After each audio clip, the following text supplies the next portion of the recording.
Let's tell you about health officials in England. They've said that hospitals should sell e-cigarettes and patients should be able to vape in private rooms. Those suggestions come from Public Health England, which has estimated that e-cigarettes could be contributing to as many as 20,000 people quitting smoking every year.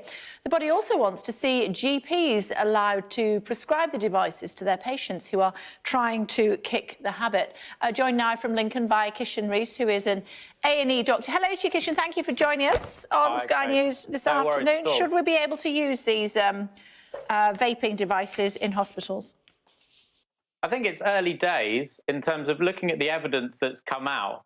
The study, the landmark study that's saying long-term vaping is far safer than smoking, it looked at 181 participants. And one thing that the media hasn't actually picked up on is that the authors themselves in this study does say that there's some limitations. So we certainly need more research and more evidence to look into it, because let's remember, when smoking was coming out in the 40s and 30s and 40s, it was actually encouraged that it was very healthy. And look how wrong we were with that. So bearing in mind these devices have only been regulated since 2015, 2016, both in the States and over here, we definitely need to look into it, and there needs to be more research. But it does suggest that in a select group of patients who are struggling to quit smoking and have tried other things, this may be of benefit to them.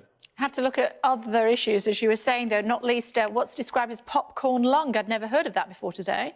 I was going to say, yeah, I'm so glad you brought that up, because in 2016, the American Lung Association came out with this thing in terms of they found a decade earlier that workers that were working in a popcorn factory were basically breathing in diacetyl, which is incredibly toxic to the lungs. And it causes a condition called bronchiolitis obliterans. Now, that's a bit of a mouthful, so you can see why popcorn lung has caught on. But it's a really serious condition. It causes thickening and scarring of the alveoli, which are the air sacs in your lungs. And it can basically get patients presenting with coughing and wheezing and being short of breath, very similar to COPD.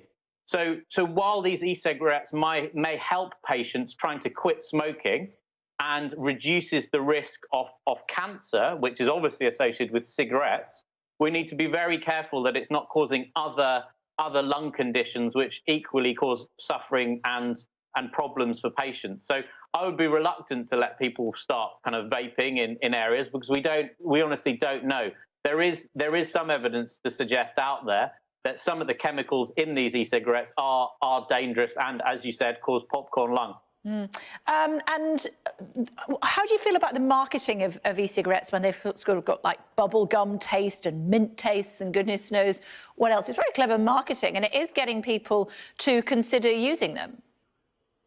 Again, I think that's a really important point. We've got to be careful that this isn't seen as like some kind of lifestyle choice, and it's marketed to kids and to younger people. From the 2015, Public Health England put out a report suggesting that actually in 2015, the numbers of people that are young and haven't smoked trying e-cigarettes and vaping is minuscule.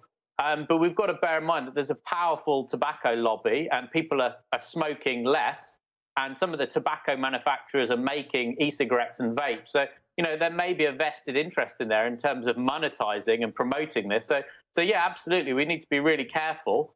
And it ties into education with kids, just like telling them that smoking is bad for them, telling them the potential risks of vaping. Okay.